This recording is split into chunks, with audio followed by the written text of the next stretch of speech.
Disney has had a change at the top. Disney chose to rehire Bob Iger as chief executive after receiving internal complaints from senior leadership that Bob Chapek was not fit for the job, according to people familiar with the matter. What do you reckon? I think we all own Disney in some way or another. It's been a terrible stock over the past 3 years for various reasons. Is one of them Bob Chapek, and is this going to completely change everything now the handsome Bob Iger is back on the scene? It's a good idea, I think. They've had a lot of success rebooting things like The Jungle Book and Aladdin, so, I mean, why not try it with the CEO? There's like a kind of Bob Iger reboot coming in here. But yeah, I haven't owned Disney for all that long. I've only owned it since it was a kind of Chapek-run business, for what it's worth. So I guess maybe we start from the beginning here and start with who is Bob Iger and who is Bob Chapek, because he's kind of back, but he's kind of new to me in some ways. Steve? Yeah, it's an interesting one for me because actually, I don't know whether you guys know that. I think Bob Chapek has been at Disney for longer than Bob Iger. Bob Iger was CEO for about 15 years, I think. He was only supposed to be CEO for about 11 years, but he kept putting off his retirement, much to the well, to be fair, one deputy actually left, Tom somebody or other, I seem to remember. Anyway, Bob Chapek became his right-hand man, and Bob Chapek was essentially in charge of Disney parks at that point. He was quite well known as a sort of a shrewd operator. He'd got the parks firing on all cylinders. He was part of the team that led building in Shanghai and well, in China in general. And was sort of Bob Iger's. He was the one Bob Iger wanted to replace him. He said, "This is the man." I mean, shortly afterwards, they really did fall out because he said, "You're my man. You're going to lead the company." And then when he gave him the job, he said, "Also, I'm going to sit in your chair for 2 years and look over your shoulder at stuff," which apparently drew the ire of Bob Chapek. Apparently, they didn't talk to each other at all during this 2-year period where it was supposed to be handover. But yeah, interesting. Do you have anything else to add before we jump in? The history on Bob Iger is simply that he got them through a different style of restructuring and recovery back in 2000. I'm going to go with 8, something like that. Yeah, he's been famously regarded as the architect of Disney smashing back up after a lot of real estate problems, and he went to hand it over, and a lot of rumors out there saying he just didn't do well enough, which is a problem that people are finding with Bob Iger. They're saying that at the end, even though he stayed in for 4 years longer than he probably should have, he had 4 years to figure out the great replacement, and they still think he kind of phoned that one in. So the question is this fair to Bob Chapek, everything that people are saying about him? And I guess, is Bob Iger now going to come and change it all? Well, look, I mean, I've seen some really crap takes on this, so allow me to add mine to the pile. But I think it's key that we establish some history for everybody, just so you can understand kind of what's happened in the previous.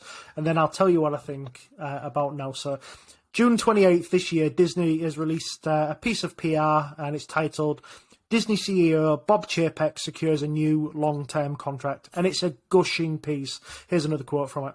"In this important time of growth and transformation, the board is committed to keeping Disney on the successful path it is on today.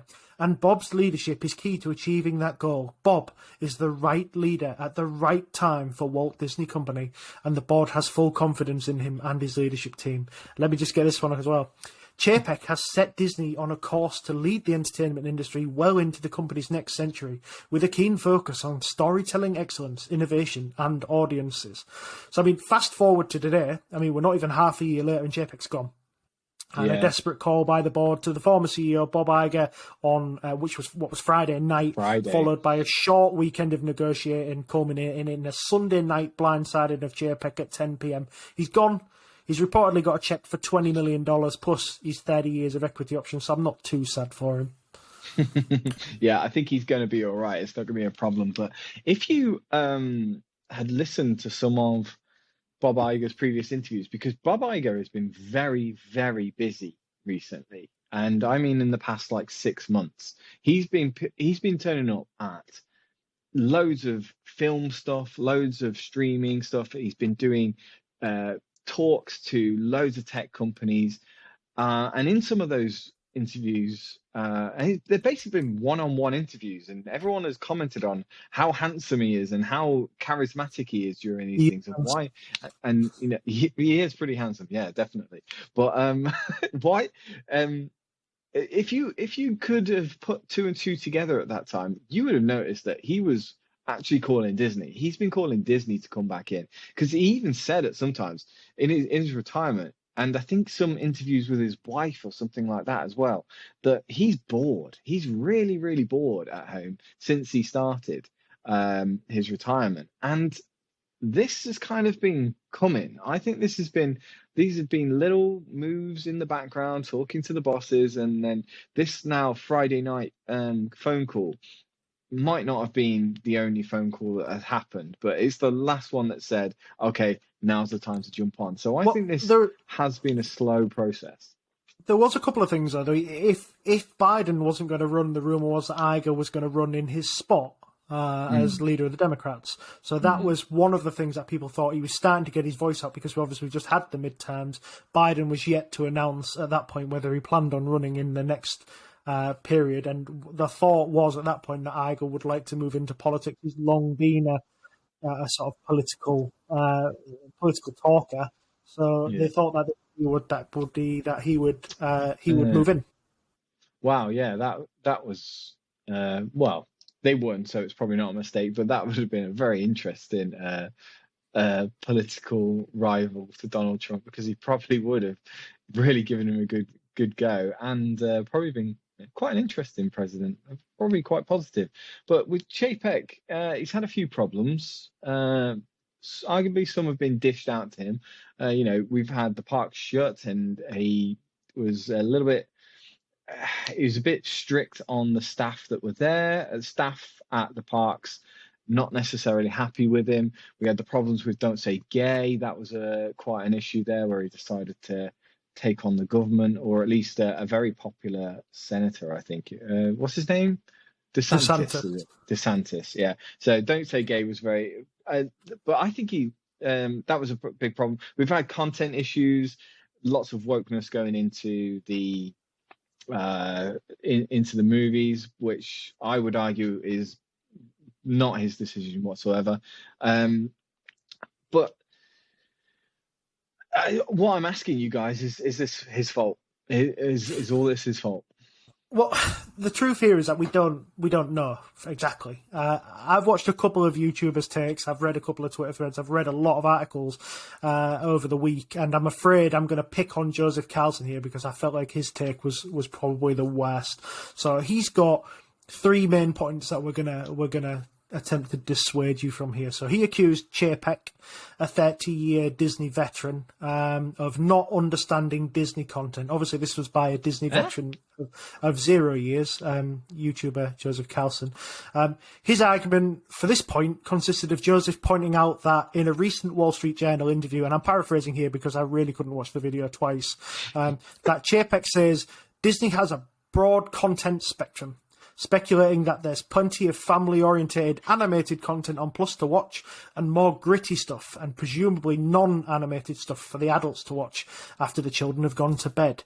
That was Joseph's gripping analysis. He somehow took offence that adults are not watching cartoons, or not all adults are watching cartoons after their children go to bed, and that somehow means that Bob Chapek doesn't understand Disney content. I would say that was bollocks. So he also pointed out that parks aren't back to full capacity despite them all being open.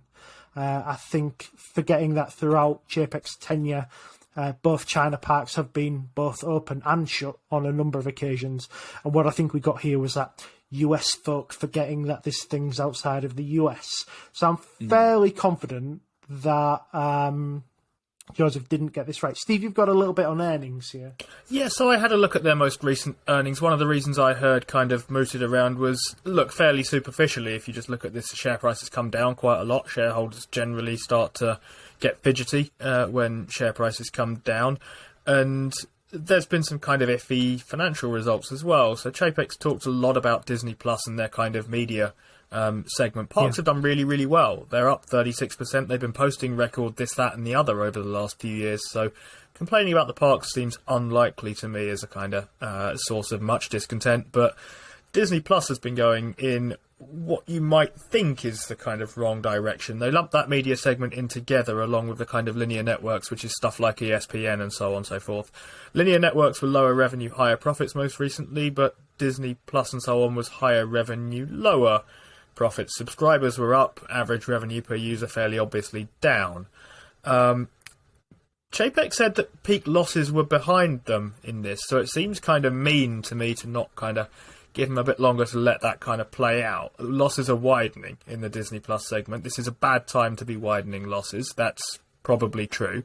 I can see that kind of some sense to that thought, but it seems to me like it's quite an impatient move to be thinking, oh, panic, we're going in the wrong direction here, especially for a company like Disney. Yeah.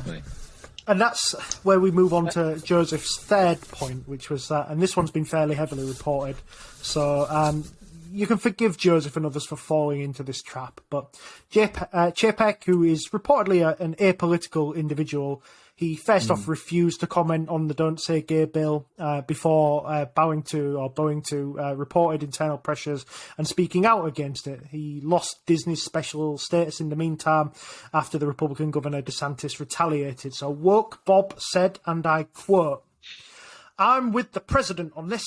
If passed, this bill will put vulnerable young LGBTQ people in jeopardy."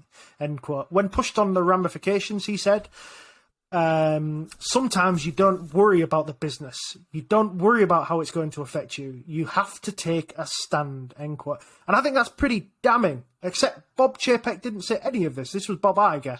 What Chapek actually said was, what we try to do is be everything to everybody. That tends to be very difficult because we're the Walt Disney Company. We certainly don't want to get caught up in any political issues, but at the same time, we also realise that we represent a brighter tomorrow for families of all types, regardless of how they define themselves. So that's a completely different statement to Bob Iger. So anybody saying Bob Chapek is woke and Bob Iger isn't is just talking rubbish. Yeah, so, I was going to say this because the Don't Say Gay one is the one I know the most about, and where I'm trying to say that Chapek has done bad or good here, I think in some of the other things that we've talked about, Chapek has done brilliantly. But I think this was a really, you might have a different opinion on this, but I think this was a really just catch-22 situation, because on one side you've got the rights going, oh, he's ridiculously woke and blah blah blah, and he's putting in different endings to videos, to movies, and he opposed it because in the end they opposed Don't Say Gay, which is the reason why they removed their special tax status from the actual island. But on the other hand, I heard the other day from lefty leaning Pivot podcast that he was too slow, so he can't win. He's the left and the right in this one are both attacking him on this one. So I feel like if Iger had took the stand, maybe he'd have a bit more left-sided. He'd have to choose his side. He might have a few more left-sided viewers, and a lot of the right-sided viewers would have shunned him a little bit. Or maybe the best thing to do was take a big stand like Iger did, and not care because the content's good, right? He certainly hasn't blundered in there, is what the phrase I've seen bandied around a lot. He blundered into politics. Well, I don't think he's blundered in there. I think his statement is really measured. I think very neutral. You could argue has blundered in. But look, here's some more woke stuff for you, Paul. Under Chapek, Disney faced a backlash over a lesbian kiss in the kids' movie Lightyear, and a transgender person bought some tampons in the TV series Baymax. They were all blamed under Chapek. Unfortunately, if you actually look at the timelines of them, they were all signed off during Iger's tenure.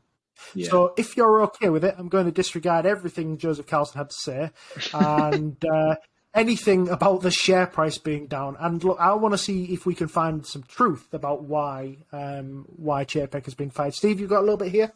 Sure.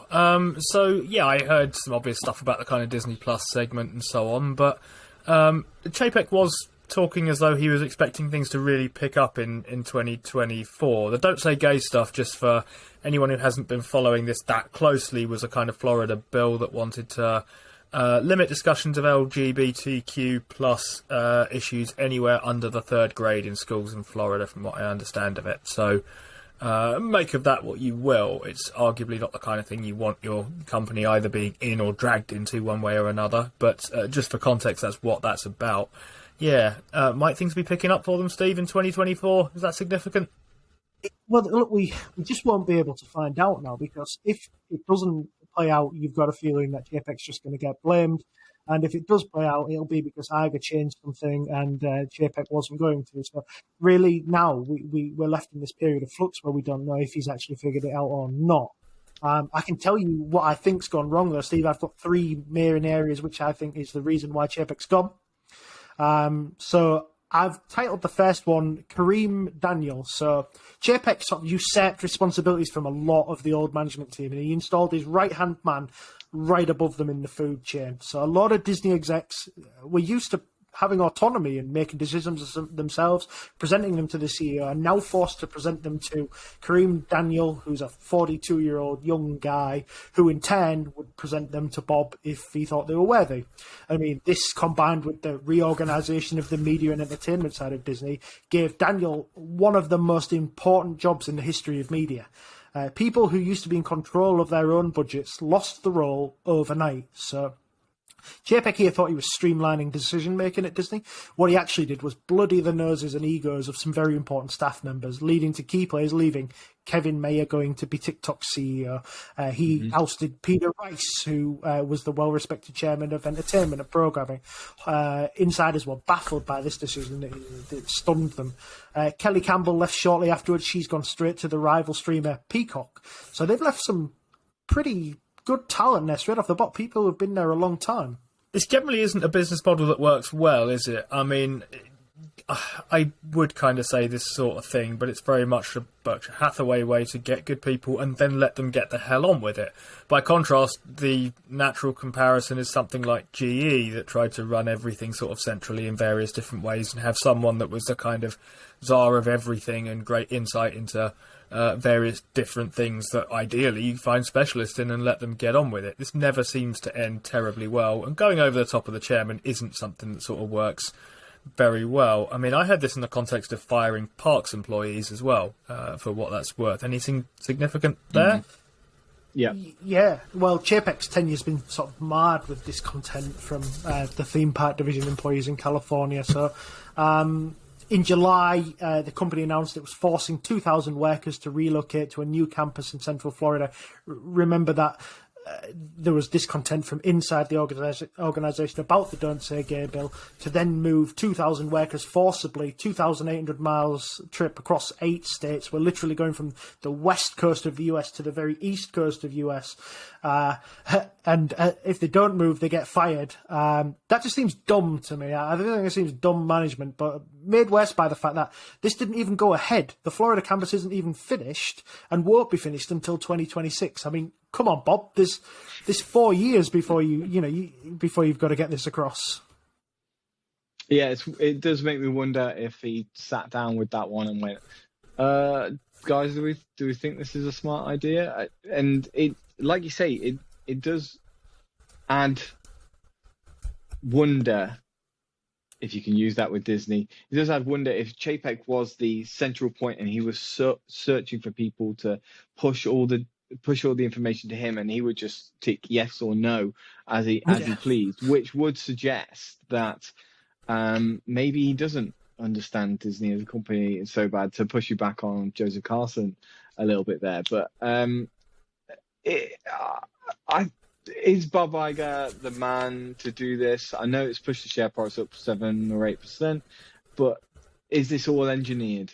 That's the question I'm asking you. Is this all engineered that he's coming back to take the glory, basically? It's Let's not do that yet. Quite a bit of, because we've got 3 bits and we've only covered 2. Sorry, I was going to say, tell me about 3. That's the future, really. We can talk about that next. I was looking at the time and I was we've got one last bit and then we've got the future and then we're done. Yeah, so you said there was a third thing, Steve. Keep this in. Go on in, Steve. Okay, so those are the two things that I'd seen one way or another, kind of firing Parks employees and going over the top of the chairman quite a bit, as well as kind of using that power to kind of tilt the company towards its Disney Plus stuff, which is losing money. What else have you got as your third point here, Steve? The last one would have really drawn the ire of Bob Iger and probably his board, who you've got to remember are all Iger appointees at some point. So I think Chapek's taken advantage of Disney customers. So there's been a decrease in park visitor numbers by about 17%, but there's been a like-for-like increase in profit per guest of about 17 points, and that 17%, and that points to only one thing. I think Disney are nickel and diming the customers. So they've done this in a number of ways, but here's a few, including getting rid of free fast pass for rides. They've got rid of magic bands, and they've even got as far as cutting the free bus service that carried guests from the airport to Disney hotels. All of these are still available, but you have to pay for them. They've angered regulars by freezing sales of the annual pass, limiting how often existing pass holders can come and visit the park. The rationale is less regular visitors spend more than pass holders, so when you're limited in how many people you can have on site, you're better have the people who are going to spend more. They've also increased park entry fees. Park entry fee used to be fixed, and now it varies between parks and even between times, and some tickets prices have actually doubled since 2019. So there's a lot there that would have drawn the ire of Iger. Iger wanted people in the park. He wanted Disney to be accessible for all families, and I think Chapek has started to take that away from some families. So where does that leave us then as Disney shareholders? So the future, I guess, is that Iger has a 2-year deal. He's got a bumper salary, 1 million base, 1 million bonus, targeted incentives of another 25 million. It's hard not to think this was some sort of grand plan, Paul, but here we are. He posted a very nice statement thanking everybody for the opportunity. Disney chose not to publish anything from Bob Chapek. Iger's expected to carry out many of the cuts Chapek communicated to staff in the last fortnight, including cutting Disney Plus spend, cutting marketing spend, and cutting the headcount. Yesterday it was reported in the CBR that Bob Iger is actually here to set up Disney for sale to Apple, of all companies, was the report. Has Iger ever heard of antitrust, and what do you guys think? I think that's a lie, right? He is in there to actually do the job he was supposed to do before he left, and he is going to right the ship, and then he is going to find an actual replacement that he can leave alone and go and do the job for him. That's what he's there to do. He's not here to... Who's going to buy Disney? Well, I know it's a good business, but who's got Apple money? Yeah, Apple's going to buy Disney. And also, you were talking about nickel and diming the customer. Is that not pricing power? You know, Disney's price tickets have gone up sort of 70% in the last 20 years, where wages have only gone up sort of 10%. And does that not reflect the great pricing power of Disney at the moment? Or should we be giving people out stuff for free? I mean, it does. It does show pricing power. It does definitely show pricing power. But eventually, at the end of it, Disney's going to get to a point where it can't show pricing power anymore because it becomes unaffordable. So Iger is in favour of making Disney accessible. He thinks that's part of what makes Disney great, is that people can afford to come here. You know, you might only be able to afford to come once, but the time you do come is meant to be a magical experience. So that's one of the things, that the more and more you raise the prices of it, the less accessible it becomes. Iger was in favour of a slow... 1, 2, 3, 4, 5, maybe 10% increase every year, whereas Bob Chapek has essentially doubled the price of some tickets. The New Year's tickets have gone from $100 a day to $185 a day. So, that's a huge jump in just a matter of a couple of years. And you could understand it when COVID was here and Disney said, look, we can open the parks, but we can only have half as many people here. But the problem is that now the parks are pretty much fully open in the US. They're not dropping the prices back down. So it's kind of like a disingenuous contract with the customer, isn't it? And that's the problem there, is that Disney can have all the pricing power at once, and in the same way we all thought Netflix had the pricing power until that last price increase, when everybody said, whoa, hang on a second, £2 more, that's the straw that breaks the camel's back, and Disney cannot afford to get to that price. If Disney ever gets to that kind of level of price, they're in serious trouble. Yeah, but it's bit. I find it's a bit endemic. Since 2004. I'm just looking at some actual figures I've just drawn up here. Actually, so it's 10, 20, 30, 40, 50, 60% the Disney ticket prices raised between the years of 2004 and 2020. So not even 2022, and wage prices went up 3%. So, yeah, and since then he's added another 80% in 2 years. Yeah, I know, it's ridiculous, isn't it? Yeah, you're getting close to that ticket price. Although I still know people who are going. I know people who have still gone, even though they've kind of looked at it and gone, we can't get into half of it, because a lot of it is like, even the parks fully are open. There's parts of the parks you still can't go into at the moment, and it's quite tough to make that decision. So I think the parks aren't open yet, and I think when the parks do finally open, particularly in China as well, that's the day you get your 10%. That's one of your 10 days in the 10 years that you're going to get on Disney, and I think you just got to be. It's going to be painful until then. I think it's a wait for sale, Disney. I think in terms, if you're planning on going to Disney now, I would just hang fire. I think this recession is going to lead to some attractive prices for holiday in Disney, and I would personally wait for them. And I hope off the back of this, Disney learns a lesson about raising prices too fast, being greedy. I think I broadly agree. Yeah. Travel demand seems to be sort of normalising a little bit, so that pent up kind of surge of stuff is coming off a little bit. I think Disney would probably hold up better than some other things will, because it's Disney, and that will carry it quite a long way. But I am also expecting I'm not expecting it to be immune from this kind of thing, even if I am expecting it to fare better than sort of some hotel chains or something like that.